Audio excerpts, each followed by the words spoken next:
2024년도 4월 15일 월요일 묵상 함께 나누도록 하겠습니다.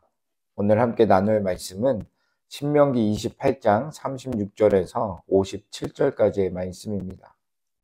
모세는 27장에서 이스라엘로 하여금 하나님의 말씀 앞에서 축복과 저주를 맹세케 하였습니다. 그리고 28장에 들어와서 그들이 말씀에 순종하여 살 때 받을 축복이 무엇인지, 그리고 말씀에 불순종할 때 받을 저주가 무엇인지 말하고 있습니다. 1절에서 14절까지는 하나님의 말씀을 잘 듣고 들은 모든 것을 지켜 행하면 받는 복에서 대해 말하고 있습니다. 1절부터 14절까지 말하고 있는 이 모든 축복들은 풍성함과 안전, 즉 샬롬을 표현할 수 있을 겁니다. 그래서 하나님으로부터 축복받는 자는 소유의 많고 적음과 관계없이 항상 평안하고 풍요로운 것을 볼 수 있습니다. 그러나 반대로 저주받은 사람은 많은 것을 소유하고 있을지라도 항상 궁핍합니다. 그래서 먹어도 배가 부르지 않고 무엇을 할지라도 만족할 수 없게 되는 것이죠. 그러므로 하나님의 백성이 말씀에 순종하는 것이 축복의 길이라는 것을 안다면 그는 말씀에 따라 행하고 좌로나 우로나 치우치지 않아야 한다는 겁니다. 그래서 하나님은 이스라엘 백성들에게 내가 오늘날 너에게 명하는 그 말씀을 떠나 좌로나 우로나 치우치지 아니하고 다른 신을 따라 섬기지 아니하면 이와 같으리라고 말씀하신 것입니다. 그리고 15절부터 68절까지는 하나님의 말씀에 불순종할 때 받는 저주에 대해서 말하고 있는데 오늘 본문이 그 중에 해당되는 겁니다. 축복은 1절에서 14절까지밖에 안 되는데요. 근데 저주는 축복보다 더 많습니다. 특히 15절에서 19절은 불순종하는 자들이 받게 될 저주에 대하여 그렇게 얘기하고 있는 것을 보게 됩니다. 모세는 이 내용에 대해서 순종하는 자들에게 주시는 복이 삶의 모든 영역에 미치는 것처럼 불순종하는 자들에게 미치는 저주도 삶의 모든 영역에 미친다는 것을 말하고 있습니다. 즉, 순종하는 자들이 성읍에서도 들에서도 복을 받고 들어와서도 나가서도 복을 받는 것처럼 불순종하는 자들도 그들의 성읍에서 또는 들에서 그리고 그들이 하는 손으로 행하는 모든 일과 그들의 소생과 짐승과 우양의 소생까지 저주를 받는다는 것입니다. 사랑하는 성도 여러분, 악한 행동은 언제 하게 되는 것일까요?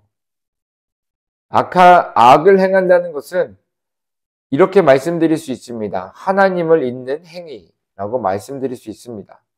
즉 우리가 하나님을 잊었을 때, 은혜가 멀어졌을 때 우리는 악을 행하게 된다는 것이죠.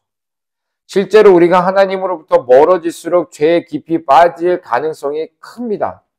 그렇기 때문에 우리가 죄로부터 자유하기 위해서는 하나님을 가까이 해야 죄에 깊이 빠질 가능성이 사라진다는 것이죠.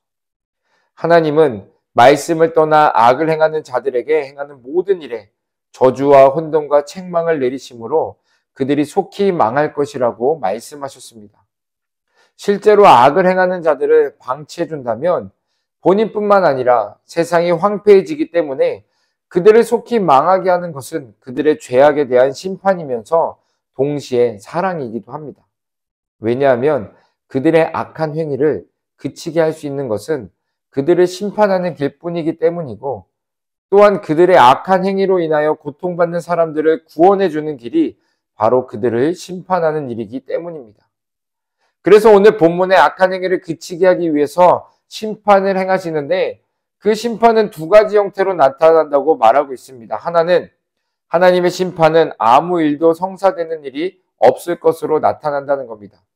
28장 25절에서 26절에 보니까 마지막에 이렇게 되어 있습니다. 여호와께서 너로 내 대적 앞에서 패하게 하시리니, 즉 하나님께서 우리의 힘이 되어주실 때는 승리하고 그 기쁨을 만끽하지만 하나님이 우리에게 힘이 되어주지 아니하신다면, 우리가 하나님과 떠나 있다라면 그렇지 않을 때는 패한다는 것입니다. 모든 것의 준비가 다 되었다고 생각하여도 그 안에 악한 생각들을 품고 그것을 준비하였다면 하나님께서 모든 것들을 다 거두어 가신다는 것입니다. 준비가 되어 있을지라도 모든 일들을 틀어질 수밖에 없게 만드신다는 것이죠. 그리고 하나님께 불순종하는 자들에게 내리는 또 다른 형태의 저주의 심판은 수고하여 혹 열매를 거둘지라도 그 열매조차 다른 사람이 취하게 된다는 것입니다.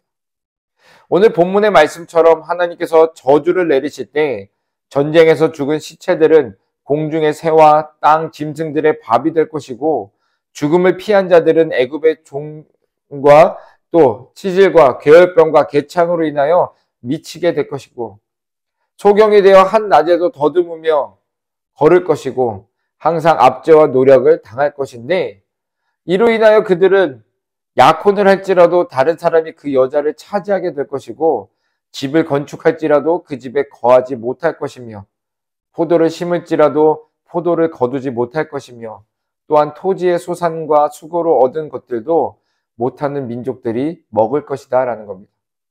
이처럼 하나님의 저주가 임하면 수고하여 얻은 열매일지라도 결코 그것을 누릴 수 없게 된다는 것입니다.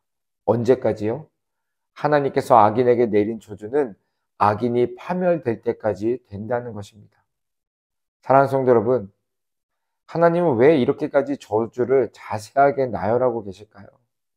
바로 목이 곧은 이스라엘 백성들이 불순종할 가능성이 더 크기 때문에 그들에게 교훈할 목적으로, 그리고 하나님 말씀을 떠나서는 안 된다는 경각심을 심어주기 위한 목적을 가지고 자세하게 말씀하신 듯 합니다. 오늘 우리들도 마찬가지로 지금은 하나님 말씀 안에, 은혜 안에 있다고 하여 자만하면 안 되는 것이, 언제든지 우리들도 이스라엘처럼 말씀을 떠날 수 있기 때문에 그렇습니다. 그러나 이스라엘에게 주어졌던 것처럼 오늘 우리들에게도 성경을 같은 말씀이 주어졌으니 언제라도 우리의 신앙이 느슨해졌다 생각이 든다면 이 말씀을 꼭 떠올려 다시금 우리의 신앙을 점검해 보는 것도 좋을 듯 합니다. 사랑하는 성도 여러분, 하나님은 명확하게 말씀하십니다. 내 규례와 법도를 지키고 잘 듣고 지키고 행하면 축복을 받을 것이고, 그렇지 아니하면 저주와 심판을 받을 것이다 라는 겁니다.